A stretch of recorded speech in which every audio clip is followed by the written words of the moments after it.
Hello my dear audience.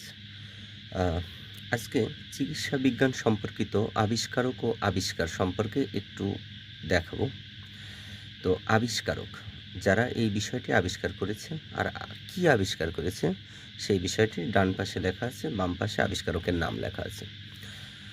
তো প্রথমত Alexander Fleming, যিনি পেনিসিলিন আবিষ্কার করেছিলেন, যেটা খুবই গুরুত্বপূর্ণ। আলেকজান্ডার ফ্লেমিং পেনিসিলিন আবিষ্কার করেছিলেন।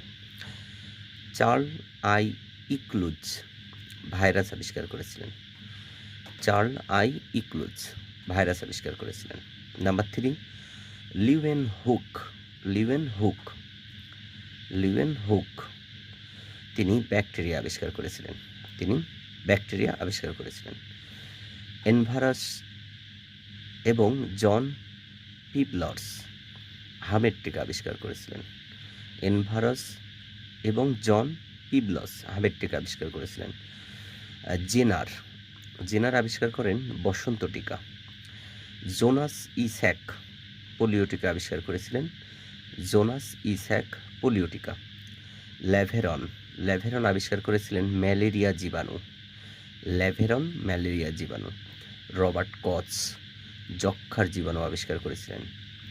কিতামোটে এবং ইওরসিন প্লেগ জীবাণু আবিষ্কার করেছিলেন।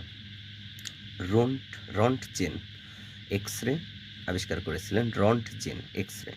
লুই পাস্তুর জলাতঙ্ক রোগের টিকা বা জলাতঙ্ক রোগের চিকিৎসা আবিষ্কার করেছিলেন লুই পাস্তুর। ক্রিশ্চিয়ান বার্নার্ড হৃৎপিণ্ড সংযোজন আবিষ্কার করেছিলেন। ক্রিশ্চিয়ান বার্নার্ড হৃৎপিণ্ড সংযোজন আবিষ্কার করেছিলেন। তো এই 12টি বিষয় আবিষ্কারক এবং কি আবিষ্কার এই বিষয়টি দেখানো হয়েছে। আশা করি অনেকের উপকার আসবে এই বিষয়টি। বিভিন্ন ধরনের প্রতিযোগিতামূলক পরীক্ষায় খুবই আসে। Thank you.